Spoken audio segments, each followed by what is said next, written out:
अब गौस पाक कहते हैं मुझे तकरीर ऐसी आने लगी जैसे लोगों को उल्टी आती, ऐसे उल्टी आए तो आदमी कंट्रोल नहीं कर पाता। फरमाते हैं ऐसे मेरी तकरीर कंट्रोल नहीं हो। मैंने वहां पर जो है वो महफिल सजा ली और लोग आते चले गए।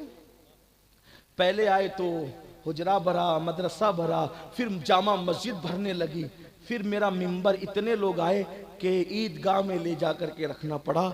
एक एक महफिल में 70-70 हजार लोग आते थे। और ये तो इंसान थे, जिन्नात अलग। और ये तो इंसान और जिन्नात थे। गौस पाक 2 मरतबा जब तकरीर शुरू करते थे 2 मरतबा कहते थे अल्हम्दुलिल्लाह, फिर रुक जाते, फिर कहते थे अल्हम्दुलिल्लाह, फिर खुतबा पढ़ते थे। वो कहते 2 बार अल्हम्दुलिल्लाह क्यों कहते हैं? कहा जब मैं पहली बार अल्हम्दुलिल्लाह कहता हूं तो दुनिया में जहां जहां भी वली रहते हैं सब वली सारे काम छोड़ करके अब तैयार हो जाते हैं कि गौस पाक का बयान शुरू हो रहा है, हमने सुनना है। यानी पहली मर्तबा की अल्हम्द पर सारे वली अटेंशन कि किसी का। अब लोग कहते हैं हमारा लाइव तो लोग 6 मुल्कों में देखते हैं, 5 मुल्कों। मैंने कहा इंटरनेट के भिखारी, अगर आज तेरा देखते हैं तो क्या कमाल है। मेरे मुर्शिद ने तो अपने जमाने में पूरी दुनिया के वलियों को सुनाया है। माशाअल्लाह। और एक बात बताऊं, सिर्फ सुनाया नहीं है, दिखाया भी। हाँ, बयान दिखाया भी। आप कहेंगे कैसे? एक दिन ऐसा हो गया कि गौस पाक खिताब कर, जब खिताब करते थे तो बड़े जलाल में करते, वास करते थे, बात करते थे तो बहुत ठहर ठहर के करते थे, और जब वास करते थे तो जलाल की कैफियत होती। 70,000 का मजमा होता था। पहला आदमी यहां बैठ के जैसे सुनता था, आखिरी आदमी भी वैसे ही सुनता था। 70,000 का मजमा। ये उनकी करामत थी जो रसूलुल्लाह के मोजज़े की सदके में उनको नसीब हुई। सब लोग यकसा सुनते थे। और एक बात और सुन, तो बयान था, जलाल में बयान कर रहे थे, और बयान के दरमियान जलाल की कैफियत में अमामा जो था उसका शिमला यूं निकल गया। हमारे बुजुर्गों का तरीका यही है। जब ये वाकया हमारे अक्सर बुजुर्ग लोग बयान करते हैं कि गौस पाक का शिमला निकल गया, तो वो अदबन निकाल देते हैं। इसलिए निकाल देते हैं कि मुर्शिद के निकलने का जिक्र हो रहा हो तो हमारा कैसे सजा रहे। तो ये अजरा है, हालांकि कोई जरूरी लाजमी नहीं है। मैं भी अपने आकाओं के तरीके पे चलते हुए ऐसा कर, शिमला निकल गया। महफिल में जितने मौजूद थे सब ने अपनी अपनी टोपियां और अमामे गौस पाक के कदमों में ला के रख दी। आपका शिमला निकल गया तो सबने ला के रख दी। गौस पाक ने बयान के दरमियान फिर शिमले को दुरुस्त किया और फरमाया सब उठा लो अपना। सब ने उठा लिया, सबने उठा के पहन लिया। एक दुपट्टा रखा रह गया, एक दुपट्टा रखा रह गया। सबने उठा लिया, सबने पहन लिया, एक दुपट्टा रखा रह गया। गौस पाक ने वो दुपट्टा उठाया, उसको अपने कंधे पे डाल दिया। कंधे पे डाला तो एक हाथ आया और उसने वहां से उठा लिया। लोगों ने देखा तो पूछा हुजूर ये क्या?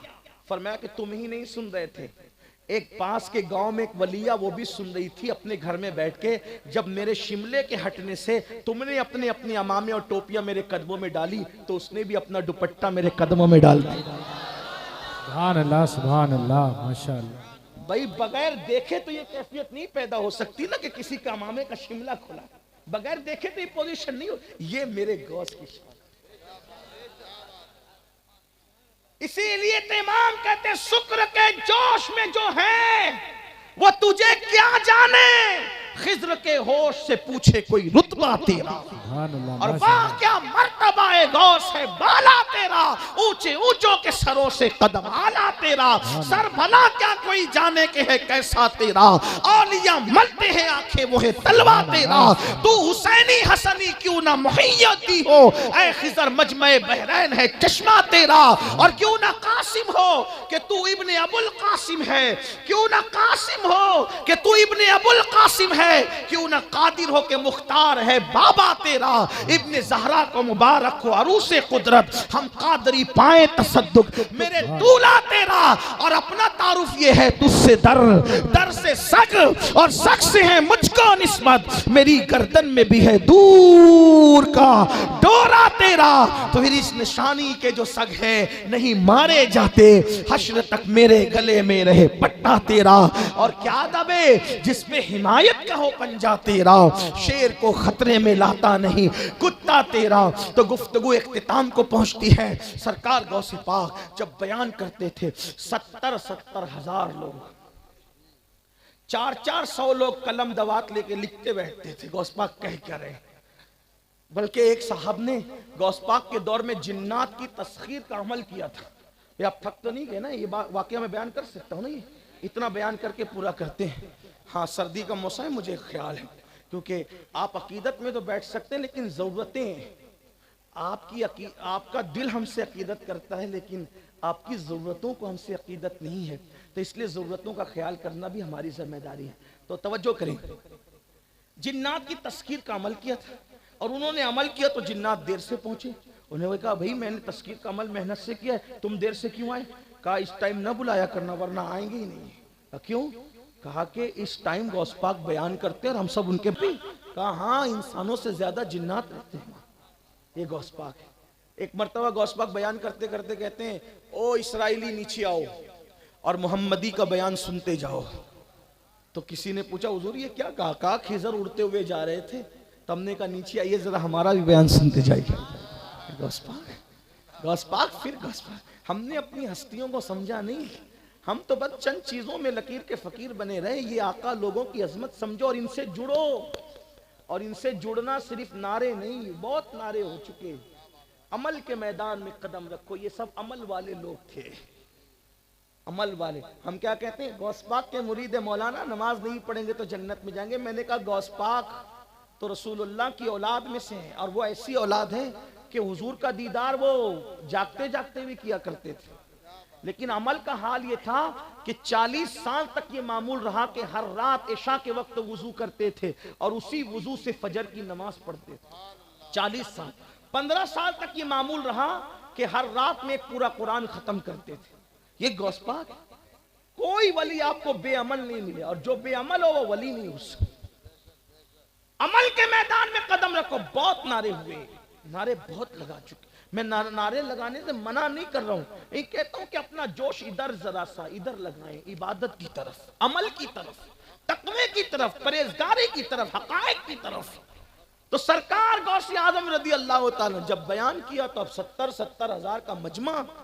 तो जो पहले के सब मुकर्रिर लोग थे सबकी छुट्टी हो गई। अब उनकी महफिलों में सन्नाटा था, सुना सुना। भाई जिसको हुजूर लो आप चटा दे, फिर उसकी तासीर का आलम क्या होगा? आप गौर कर सकते हैं, अंदाजा कर सकते। तो बहुत सारे लोग हसद का शिकार हो गए। कुछ हसद का शिकार थे तो खिलाफ में बकवास करने लगे, लेकिन कुछ लोग थे हसद का शिकार नहीं थे, कुछ गलत फहमी का शिकार थे। वो लोग भी कुछ ना कुछ बोलते रहते थे गौस पाक के खिलाफ। तो एक वाकया मैं अपने अल्फाज के जामे में कुछ तशरीह के साथ पेश करता हूँ, समझ में आएगा गौस पाक की तासीर क्या थी, क्या जबान में तासीर थी। सरकार गौस पाक के खिलाफ एक आलिम थे, बहुत बड़े मुहद्दिस और इमाम, अल्लामा इब्नुल जौजी, वो भी उनके खिलाफ बोलने लगे। हालांकि वो हसद नहीं करते थे, कुछ गलत फहमी थी उनको, तो खिलाफ में बोल। और गौस पाक के एक मुरीद उनके पास पढ़ने आता, तालीम हासिल करने, और जब ये सबक लेने आए तब ये खिलाफ बोले, तब ये। अब गौस पाक के यहाँ जाए तो खिलाफ नहीं बोले। एक बात याद रखना, हमेशा इल्म जाहिर वाले सूफिया के खिलाफ बोलते रहे, लेकिन सच्चा सूफी कभी उनको जवाब में उनकी बुराई नहीं करता रहा, क्योंकि वो जानते थे। एक बात याद रखना, अहलुल्लाह अपनी जात के लिए कभी नहीं लड़ते। वली की पहचानों में से पहचान है कि वली अपनी जात के लिए कभी नहीं लड़ेगा, क्योंकि जात के लिए लड़ना ये कुत्तों का काम है। जात की लड़ना कुत्तों का काम है, अल्लाह वालों का काम नहीं है। यहां बात याद आई, बात आगे बढ़ाने से पहले देखो, जात के लिए लड़ना कुत्तों का काम है, अल्लाह वालों का काम नहीं।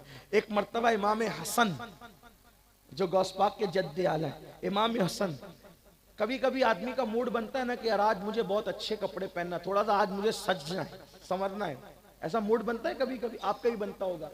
कभी कभी हम लोगों का भी ज़हन में आता है कि चलो यार आज कुछ अच्छा पहने। एक दिन इमाम हसन के ज़हन में आया, चलो आज कुछ अच्छा पहनते हैं। अब अच्छा तो वो खुद हसन थे, नाम अच्छा, नसब हसन है, खानदान हसन, कबीला हसन, शहर हसन है, भाई भी है हसन। हसन मतलब अच्छा, अम्मी भी हसन, अब्बा भी हसन, नाना भी, सब हसन ही हसन, और उनके सदके में इंशाअल्लाह अपना खात्मा भी हसन। अच्छा पहनने का शौक, उस दिन ख्याल आ गया, तब निकाला क्या, नाना का मामा। हाय हाय हाय, जिसकी नालैन मिल जाए उस्ताद ज़मान जैसे लोग कहने लगे कि जो सर पे रखने को मिल जाए नाले पाके हुजूर, तो फिर कहेंगे कि हाँ ताजदार हम भी। उनकी नालैन का ये कमाल, तो अमामे की क्या शर्त। तो अमामा निकाला, नाना का बांधा और बाबा का जुब्बा पहना और चचा का पटका बांधा जाफर तैयार का, और जुल्फिकार हैदरी हाथ में ली और अम्मी का दुपट्टा कमर में, और निकले। अब सोचे हम शबीए पैगंबर थे, जब ज़हरा का लाल सज के निकला होगा तो कैसा लगता,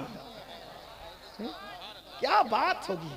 सुभान अल्लाह। आपको बताऊं तिलारी वालों, अगर आप ज़ौक से सुनना चाहते हैं तो मैं एक बात आपको बताऊं, आदमी तवज्जो करें, आदमी जब कोई बात बयान करने से आजिज हो जाता है तो क्या कहता है, क्या बात यार उसकी, यानी क्या बात कह करके समझ में आता है कि अब इसके पास अल्फाज हैं। बोलो वही ना, जैसे मिसाल खाना बहुत अच्छा बना गया, यार क्या बात है उनके यहाँ के खाने की, मतलब अब बयान खत्म है। ऐसे ही है ना, क्या बात है उसके हुस्न की, क्या बात है ताजमहल की, अरे क्या बात है जलसे की, मतलब अल्फाज खत्म। आला हजरत जैसा आदमी अगर कलम उठाए मिट्टी पर तो मिट्टी को मिट्टी में दफन कर दें, पानी पर उठाए तो पानी के पानी पानी कर दें, हर चीज को आखिरी और एंड तक पहुंचा कर रहे। लेकिन जब नबी के खानदान को बयान करना हुआ तो वहां अल्फाज खत्म हो गए और कहने लगे क्या बात रजा, क्या। यही तो आला हज़रत की बातें हमें पसंद है, जिसकी वजह से हम उनसे प्यार करते हैं। हर चीज पर तहकीक एंड तक पहुंचाई, लेकिन जब नबी के खानदान की बात आई तो वहां आजिज़ी कर रहे कि अल्फाज खत्म है, कहते क्या बात रज़ा, क्या बात रज़ा, क्या बात रज़ा। किसकी? उस चमनिस्तान करम की, ज़हरा कली जिसमें हुसैन और हसन। माशाअल्लाह। नारे तकबीर, नारे रिसालत, मसलके आला हजरत हुजूर सैयद अमीनुल कादरी क्या साहब। बात रज़ा, क्या बात रज़ा, है ना, यही क्या बात रज़ा। अल्फाज खत्म हो जाते तब आदमी कहते क्या बात है, क्या बात रज़ा। उस चमनिस्तान करम की, चमन ज़हरा है कली, हाय हाय हाय क्या अंदाज है, ज़हरा है कली जिसमें हुसैन और हसन। तो इमाम हसन कैसे लगते होंगे, हम शबीए पैगंबर कैसे लगते होंगे। अब जब अच्छा पीछे तकरीबन 12 से 1500 मानने वाले, यानी अकेले नहीं जा रहे हैं, आज कर्रो फर भी है, बहुत शान शौकत। सामने से एक आदमी आ रहा है, अब इतने अच्छे लिबास में देख के वो हसद करता था इमाम हसन से। क्या करता था?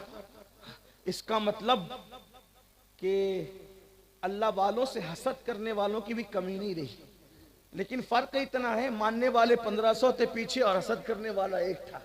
मतलब इसका ये है कि हसद करने वाले रहते हैं मगर कम ही रहते हैं, मोहब्बत करने वाले ज्यादा रहते हैं। देखा तो हसद की, देखा इमाम हसन सामने, नाना की सुन्नत की, मैं खुद से सलाम किया तो उसने कौन है तू, मनंता तू कौन है। हालांकि इनको कौन नहीं जानता, इनको तो जानवर भी जानते हैं। हाँ, लेकिन जो नहीं जानते फिर वो जानवर से ही बदतर है। हाँ तो आप कहेंगे इनको जानवर भी जानते हैं, मैंने कहा जानवर भी जानते हैं। अगर बातें होती तो बहुत दलीलें पेश कर सकते थे, लेकिन अभी वक्त खत्म होता है, आगे की बात पूरी करके बात खत्म करना है। कौन है तू? हम और आप क्या कर, मुझे नहीं जानते मैं कौन हूं, लेकिन वो हसन थे, है हसन थे, जद्दे करीम गौसे आजम। फरमाया मेरा नाम हसन इब्ने अली है। उसने पूछा कौन हो तुम? सीधे से कहा मैं हसन इब्ने अली हूँ, हसन का बेटा हूँ, अली हसन, हसन अली का बेटा हूँ। तब उसको जवाब मिला तो जल बुन गया कि अच्छा वही अली जो दुनिया में बड़े फितने फैलाता था। उसने कहा माअज़ल्लाह, बोलो माअज़ल्लाह। माअज़ल्लाह का मतलब है अल्लाह की पनाह, हम उसकी बात की तायीद नहीं करते, है ना। कुफ्र को नक्ल करना यानी उसको बयान करना बतौर नक्ल, ये कुफ्र नहीं है ना। तो उसने कहा माअज़ल्लाह अस्तग़फ़िरुल्लाह, वही अली। और फिर उसने जो कहा आपने सुना भी कि उसने कहा वही अली, और पीछे जो 1500 थे उनकी आस्तीनें चढ़ गई, तलवारें निकल गई, इसको मार डालेंगे खबीस को। इमाम हसन ने फरमाया ये मुझसे बात करता है, तुम क्यों बीच में आते हो? अंदर तलवार करो, तलवार अंदर करो। अल्लाह वालों की शान, अपनी जात के लिए नहीं लड़ते। उनको गाली दी, उनके वालिद को गाली दी, मुरीदीन ने, मानने वालों ने, गुलामों ने तलवार उठाई, मैं अंदर करो तलवार। मुझसे बात कर रहे, मैं बात करूंगा। अगर आज किसी के 4-6 हो जाए ना तो उसके पैर जमीन पे नहीं टिकते, लेकिन असलियत ये है अल्लाह वालों की। नफ्स के लिए लड़ना कुत्तों का काम है, अपनी जात के लिए लड़ना कुत्तों का काम है। अल्लाह वाले तो माफ करने वाले, लड़ने वाले नहीं है, हसद करने वाले नहीं है, बुग़्ज़ करने वाले नहीं। इससे पता चला किसी का जुब्बा कितना ही खूबसूरत हो, लेकिन अगर उसमें माफ करने का जौहर नहीं है, वो सब कुछ तो हो सकता है। अल्लाह वाले तो माफ करने वाले होते हैं। किसी का लिबास कितना ही दिलचस्प हो, लेकिन जब तक माफी, क्योंकि माफी वल काज़िमीन अल गैज़ वल आफ़ीन अनिन नास वल्लाहु युहिब्बुल मुहसिनीन, गुस्से को पी जाने वाले, माफ करने वाले मोहसिनीन को अल्लाह अपना महबूब रखता है।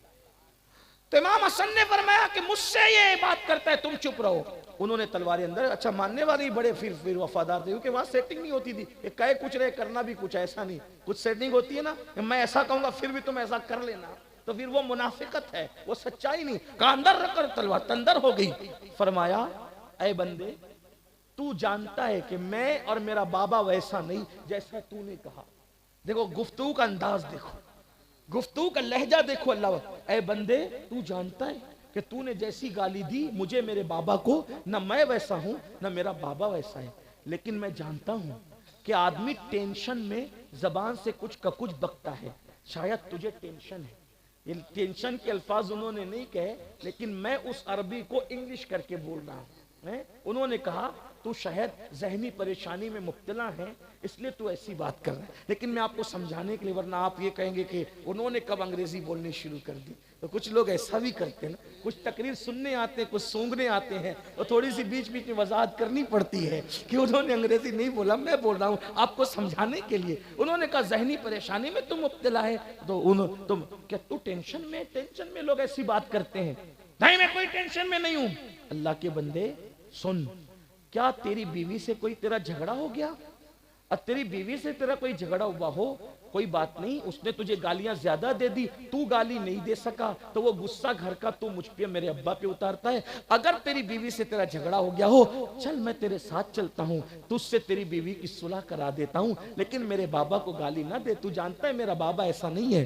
उसने कहा नहीं मेरा कोई झगड़ा भी नहीं हुआ। फिर फरमाया शायद तूने किसी से कर्जा लिया है, और कर्ज जिससे लिया है मुद्दत पूरी हो गई है, वो मांगने आया और उसने तुझे गालियां दी, लेकिन तू उसका जवाब न दे सका, तो तू वो गुस्सा मेरे बाबा पे निकालता है। बता तेरा कितना कर्ज है, ताकि वो तेरा कर्ज मैं तू अदा कर सको, ताकि इस गाली से तुझे निजात मिल जाए। उसने कहा मुझे कोई कर्जा नहीं है। फिर फरमाया हो सकता है शायद तू भूखा है, और भूख के अंदर तू ऐसी बात करता है, मेरे बाबा ऐसे नहीं है, चल मेरे घर चल ताकि मैं तुझे खाना खिला दूं, तेरा पेट भर जाएगा, तू गुस्से में ऐसी बात नहीं करेगा। वो कदम पकड़ के कहता है इब्ने रसूल कहलाने का किसी को हक है तो हसन इब्ने अली को हक है।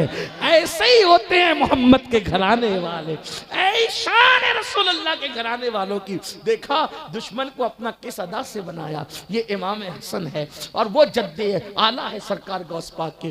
तो इब्नुल जौजी वो कादरी गुलाम के पास गौस पाक के बारे में कुछ का कुछ बोलते रहते थे, लेकिन जब वो गौस पाक के यहाँ जाते थे गौस पाक कुछ कहते ही नहीं थे। क्यों नहीं कहते थे? क्योंकि जिसको यार का पता मिल जाता है वो किसी की तरफ तवज्जो ही नहीं करता, उसकी तवज्जो तो जन्नत की तरफ भी नहीं रहती, दो आलम से करती है बेगाना दिल को, अजब चीज है लज्जते आशनाई। जिसको यार का पता मिला भी वो किसी को खातिर में नहीं लाता। अल्लाह अकबर।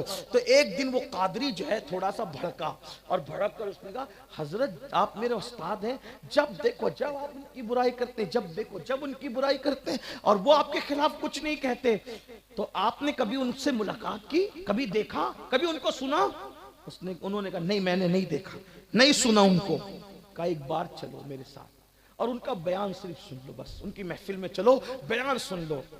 अब तैयार किया। अब इब्नुल जौजी जैसा आदमी, उलमा जानते हैं ये कौन बंदे इब्नुल जौजी। इब्नुल जौजी उस हस्ती का नाम है कि उन्होंने किताबें जब लिखी ना, कलम छांट छांट के, तो कलम की कतरन इतनी निकली थी कि उन्होंने वसीयत की थी जब मेरा इंतकाल हो जाए तो इसी कलम की कतरन जला करके मेरे लिए गुस्ल का पानी तैयार करना। तो गुस्ल का पानी कलम की कतरन पर तैयार किया गया, पानी गर्म हो गया, फिर भी कलम की कतरन मौजूद रही। सोचो कितनी किताबें लिखी हो। ऐसा आलिम, ऐसा मुहद्दिस और मुफस्सिर। तो जब उनसे कहा आपने सुना उनका बयान? नहीं सुना। कहा एक बार मेरे मुर्शिद को आप सुन लें, फिर जो चाहे राय कायम करना। तैयार कर लिया। अभी कादरी तो कादरी होती है ना, अभी कादरियों के बाद भी अलग होती है, कादरियों की बात। अब वो तैयार हो गए, लेकिन अपने ज़ौक़ के मुताबिक बता रहा हूँ। अब एक इतनी बड़ी हस्ती जिसका बयान सुनने के लिए इतने हजारों शागिर्द आते हों, जब वो किसी का बयान सुनने जाएगा तो शर्म नहीं आएगी जो मुखालफत कर चुका। तो इब्नुल जौज़ी जो है उन्होंने सर पे चादर डाली यूं ताकि लोग पहचान न सके। ऐसे चादर डाली और गौस पाक की महफिल में गए और बिल्कुल किनारे पे बैठ गए ताकि लोग जान न सके, चेहरा छुपा के बैठ गए। अब गौस पाक तशरीफ लाए। यकीन जाने नबी का घराने का आज का इंसान अगर आप देखते हैं तो शेर पढ़ते हैं तेरी नस्ल पाक में बच्चा बच्चा नूर का। गौस पाक जैसे की शक्ल क्या होगी। मेरे इमाम कहते हैं मुस्तफ़ा के तने बेसाया का साया देखा, जिसने देखा मेरी जान जलवे ज़ेबा तेरा। गौस पाक थे मेरे भाई। अल्लाह करे अल्लाह किसी को वो जलवा दिखाए तो समझ में आए कि हमारी जमात के बहुत बड़े आलिम थे मौलाना सईद एजाज कामटवी रहमतुल्लाह अलैह। सईद एजाज कामटवी ने जो मनकबत लिखी उसका मक्ता ये है। मक्ते में कहते हैं चांदनी मुझको एजाज फीकी लगे ऐसे अच्छे हैं वो, और किरण मुझको सूरज की धुंधली लगे ऐसे अच्छे हैं वो, कैसा नूरी मुखड़वा दिखाए गए रे मोरे गौसुल वरा। उनका चेहरा कोई देखे तो पता चले ना कि वो कैसे थे, उनका रंग क्या था, उनकी शान क्या थी। बहरहाल इब्नुल जौज़ी गए और जाकर किनारे पर यूं चादर डालकर बैठ गए। गौस पाक आए, मसनद पे बैठे। अच्छा जैसे हमारे यहाँ होता है ना कि पहले उन्वान सेट होता है, फिर उसमें मुकर्रिर आता है, फिर भी मुझ जैसा कोई बेपढ़ा लिखा अगर आ जाए तो उन्वान कुछ होता है, बोल के कुछ जाता है, बल्कि आयत भी पढ़ ले तो आयत पढ़ने के बाद पूरी तकरीर हो जाती है। 2 घंटे की होते मेरे आयत पर तो कुछ बोलने का मौका नहीं मिला, इंशाअल्लाह आइंदा आएंगे तो फिर आयत पर गुफ्तगू। कभी ऐसा भी होता है ना, ये बात होती है। लेकिन वहां ऐसा सेटिंग वाला मामला नहीं होता था। क्या होता था, गौस पाक आए, बैठे, कारी को बुलाया, कुरान पढ़ो। अब कारी जो आयत पढ़ दे उसी पे गौस पाक का बयान होगा। हाँ, उन्वान पहले से सेट नहीं है, ये इल्म था। इससे पता चला कि अल्लाह वाले कितने इल्म वाले रहते हैं। अल्लाह अकबर। कारी आया, आयत पढ़ी। अब आयत पढ़ी तो गौस पाक ने उसी आयत पे बयान शुरू की। अब आयत का मतलब, आयत का तर्जुमा, उसकी तफसीर। ये उलमा जानते हैं कुरान की एक एक आयत की 70 हजार तफसीरें हैं कुरान की एक एक आयत की। और ये तो कहने कहलाने को है, आज भी कुरान के मानी का नुज़ूल उलमा के दिल पर हो रहा है। कुरान का नुज़ूल बंद हो गया, मानिए कुरान आज भी उलमा के दिल पर, नायबीन रसूल के दिल पर हर दिन नया माना है। अरे जब गालिब और इकबाल के अशार के इतने माना निकल सकते हैं, जब बंदों के कलाम की इतने माना है तो खुदा के कलाम के कितने माना है। यही तो कुरान की जिंदा किताब है। कुरान जिंदा किताब है, आज भी उसके माना लोगों के दिलों पर नाजिल हो रहे हैं। ये और बात है कि लोगों ने कुरान को छोड़ दिया है। अल्लाह अकबर। तो सरकार गौसे पाक ने आयत का बयान की, तर्जुमा पढ़ा और उस पर तफसीर बयान करना शुरू की। मुल्ला अली कारी लिखते हैं इस वाक़े को, और भी लोगों ने लिखा है, लेकिन सुनो, जब गौसे पाक ने पहला कौल बयान किया तफसीर का, तो वो जो कादरी था वो कुछ देखने लगा उनको, तो इब्नुल जौज़ी ने बहुत नाच से सर हिलाया। कोई नई बात नहीं कही थी तेरे पीर ने, मैं जानता हूँ इसको। क्योंकि उलमा जो बैठते हैं ना, ये कोई इनकी मालूमात में हम लोग इजाफा नहीं करते, ये दुआ के लिए बैठते हैं, बरकत के लिए। वरना हम जो लोग बयान करते हैं उससे ज्यादा ये लोग जानते हैं, मगर ये हौसला अफजाई और बरकत के लिए आते हैं, ज़ीनत स्टेज। आपकी मालूमात में कुछ इजाफा हो जाता है। तो पहली बात बयान की तो उन्होंने कहा जानता हूँ, फिर दूसरी बयान की तो देखा तो कहा जानता हूँ, तीसरी बयान की वो भी, चौथी बयान की वो भी। इस तरह से तकरीबन 11 तफसीर तक वो सर हिलाते रहते, जानता हूं। 12वीं शुरू की तो सर झुक गया, फिर 13वीं, फिर 14वीं, फिर 15वीं। बाज लोग कहते हैं उस आयत के 40 माना, और एक रिवायत के मुताबिक उस आयत के 70 मानी गौस पाक ने बयान फरमाए। और जब 70 बयान किए तो 11 के बाद गर्दन झुकती चली गई, झुकती चली गई, झुकती चली गई। खामोश रहे, नजर ना मिलाई उस कादरी से। फिर गौस पाक की एक मखसूस कैफियत होती थी। उस वक्त फरमाया, अरे लोगों, जो बयान किया वो थोड़ा है, जो रह गया वो बहुत ज्यादा है। फरमाया, अब काल को छोड़ो, मतलब अब नकल की हुई बातों को छोड़ो, काल को छोड़ो, अब हाल की तरफ आओ। इतना कहना था, काल को छोड़ो, हाल की तरफ आओ। पूरा मजमे पर जज्बात तारी हो गए। कोई नारे लगा रहा है, कोई कपड़े फाड़ रहा है, कोई वक्त में है, कोई जमीन पे गिर के बेहोश है, किसी के जिस्म से रूह निकल गई है। उस हंगामे में, हंगामे के अंदर वो कादरी ढूंढ रहा था इब्नुल जौजी कहाँ है। जब देखा इब्नुल जौजी तो गौस पाक का कदम पकड़ के कहते थे, मुर्शिद, आज पता चला कि आपके इल्म की शान का आलम क्या है। गौस पाक का काम ये है, ऐसे बुजुर्गों का दामन। अब बताओ, यानी अल्लाह वाले कितने इल्म वाले, और आज हमसे बड़ा जाहिल कौन? ना बच्चों को पढ़ाते हैं, ना खुद पढ़ते हैं। कितने लोग हैं जिन्हें कुरान पढ़ना आता है? रमजान शरीफ में कितने लोग कुरान पढ़ते हैं?